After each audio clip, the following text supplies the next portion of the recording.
ব্রেকের পরে নজর একেবারে সরাসরি তপসিয়ায় আমাদের রিপোর্টার সিজার মন্ডল পৌঁছে গিয়েছেন এই মুহূর্তে। সিজার, কি দেখছো?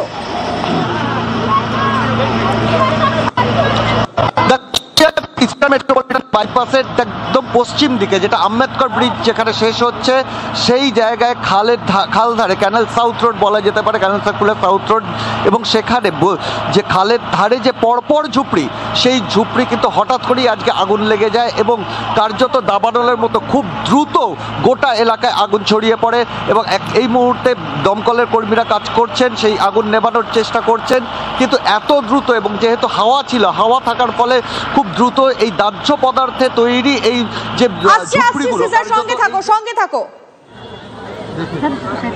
সুজিতা, আপনি পরিদর্শন করে নিয়েছেন অলরেডি জায়গাটা, কটা ইঞ্জিন কাজ করছে এবং এখন পরিস্থিতি? ম্যাডাম, আমি বারবারই বলছি, আমরা 15টা ইঞ্জিনকে ডেকেছি, 7-8টা এসছে, বাদবাকিগুলো রাস্তায় আছে। আমরা এখানে দেখছি যেহেতু খালের দুটো বোদ্দা সাইড, খালের দুটো পার আছে, খালের জল আছে, খালের জলগুলো যাতে নিতে পারি তার জন্য কিছু পাম্প আমরা এখানে সেট করছি। আগুন আর বাড়বে না, যেটুকু জ্বলেছে ওইটুকুর মধ্যেই থাকবে, আর বাড়বে না। এখনো কতগুলো ঝুপড়ি মোটামুটি ক্ষতিগ্রস্ত হয়েছে আপাততভাবে? আমার কাছে যা স্থানীয় মানুষের কথা তারা বলছে 100-র মতো, কিন্তু বাদবাকিটা এনকোয়ারি করার পর আমি বলতে পারবো। তরুণ, এখন 1 মিনিট। তরুণ স্যার, আমি দেখো, দেখতে পেলে যে যেটা বললেন সুজিত বসু, যে 15টা ইঞ্জিন কাজ করছে এবং 100টা যে ঝুপড়ি রয়েছে দুপাশে খালের দুপারে, সেখানে 100টা মতন এখনো পর্যন্ত ক্ষতিগ্রস্ত হয়েছে। পরবর্তী ক্ষেত্রে তারা বলতে পারবেন ঠিক কতগুলো হয়েছে, অর্থাৎ ক্ষতি কতটা হয়েছে সেটা পরবর্তী ক্ষেত্রে বলতে পারবেন।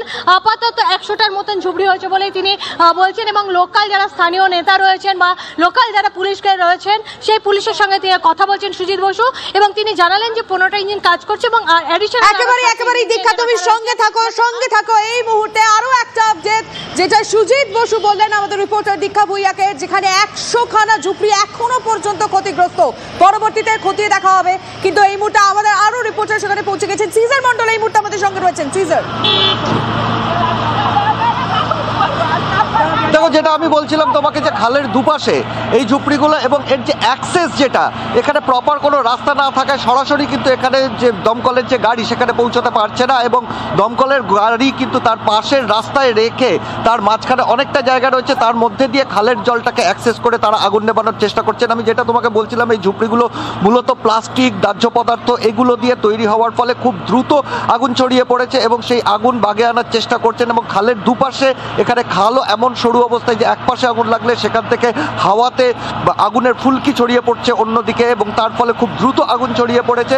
এবং স্বভাবতই প্রাথমিকভাবে এলাকার মানুষ যথেষ্ট ক্ষুব্ধ হয়ে উঠেছিলেন, কারণ দমকলের যে পরিস্থিতি, দমকল তাদের একটা টেকনিক্যাল সমস্যা হচ্ছে, তারা সেখানে প্রপারলি অ্যাক্সেস করতে পারছে না, তাদের যথেষ্ট দূর থেকে কাজ করতে হচ্ছে, কারণ দমকলের গাড়ি একেবারে সেই বসতির মধ্যে পর্যন্ত পৌঁছতে পারছে না, এবং সেই কারণে তারা খালের জলটাকে ব্যবহার করে সেখানে আগুন নেভানোর চেষ্টা করছেন। অন্যদিকে স্থানীয় মানুষ হঠাৎ করেই বিক্ষুব্ধ হয়ে ওঠেন, তাদের অভিযোগ যে দমকল দেরিতে পৌঁছেছে এবং সেই জায়গা থেকে দমকলের সঙ্গে কিছু ধস্তাধস্তির ঘটনাও ঘটেছে, ইটপাটকেল ছোড়ার ঘটনাও ঘটেছে, তার ফলে দমকলও খানিকটা কাজে বাধা পড়ে। এবং তারপরে আমরা দেখলাম যে ডিসি পদমর্যাদার একাধিক আধিকারিক ঘটনাস্থলে পৌঁছন এবং তারা বিশাল বাহিনী, পুলিশ বাহিনী এসে জনতাকে শান্ত করেন এবং আবার দমকল কাজ করা শুরু করেছে। আমরা দেখতে পাচ্ছি যে দমকল খালের পাশ থেকে হোস দিয়ে এই মুহূর্তে জল দিচ্ছে, কিন্তু সমস্যা যেটা প্রথম থেকেই, যে 15টা ইঞ্জিন কাজ করলেও এখানে যে প্রপার অ্যাক্সেস না পাওয়ার ফলে দমকলের যে প্রাইমারি যে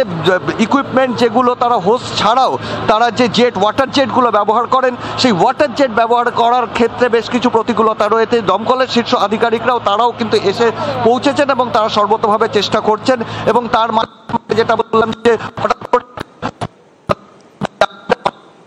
না সিজার, তোমার মানে কথা শুনতে একটু অসুবিধা হচ্ছে, অডিও ব্রেক করছে, তুমি প্লিজ সঙ্গে থাকো, আমরা আবারও তোমার সঙ্গে রিকানেক্ট করার চেষ্টা করব। কিন্তু তার সঙ্গে আমাদের আরো একজন রিপোর্টার দীক্ষা ভুইয়া আমাদের সঙ্গে রয়েছে। দীক্ষা, এখনো পর্যন্ত তোমাকে সুজিত বসু যেটা বললেন 100খানা ঝুপড়ি ক্ষতিগ্রস্ত হয়েছে, দীক্ষা তুমি যে জায়গাটাকে ছবিটা দেখছো ওটা আমাদের দর্শকদের জানাও।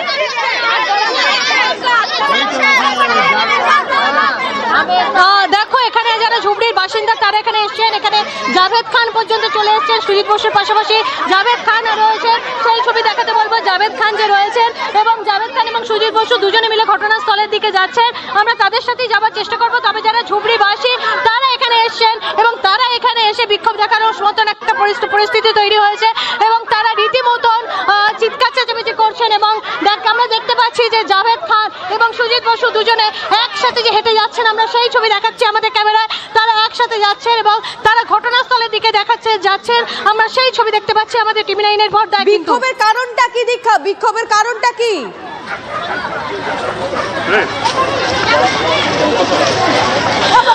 দেখো, এখন যেহেতু অনেকগুলো ঝুপড়ি পুড়ে গেছে এবং সেখানে এখন অনেক দাহ্য পদার্থ দুপাশে খালের দুপারে রয়েছে, যেহেতু আরো আগুন ছড়িয়ে পড়ছে। যদিও সুজিত বসু বলছেন যে আগুন ছড়ানোর আর কোনো ব্যাপার নেই, আগুনকে অ্যারেস্ট করা গেছে, কিন্তু যেহেতু এখানে প্রচুর ঝুপড়ি ছিল এবং এখনো রয়েছে, সেই ঝুপড়ি পুড়ে গেছে এবং তাদের ক্ষতিগ্রস্ত হয়েছে।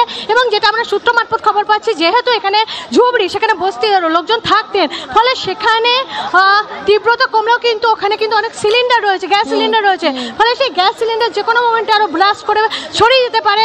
যেহেতু ঝুপড়িতে থাকেন তারা, তাদের বাড়ি ঘর পুড়ে গেছে, সুতরাং তারা সেই ক্ষোভ দেখাতেই ঘটনাস্থলে পৌঁছেছেন এবং যেখানে সুজিত বসু রয়েছেন এবং জাভেদ খান রয়েছেন, তাদেরকে রীতিমতো পুলিশ গার্ড করে তাদেরকে বের করে নিয়ে যাচ্ছে। বুঝতে পারছি এই মুহূর্তে সেই ছবি দেখাচ্ছে দীক্ষা, তারই সঙ্গে সঙ্গে আমরা দেখাচ্ছি এই মুহূর্তে দমকলও চেষ্টা করছে আগুন যতটা দ্রুত সম্ভব নিয়ন্ত্রণে আনার। নজর থাকবে এই মুহূর্তে সব থেকে বড় খবরের দিকে।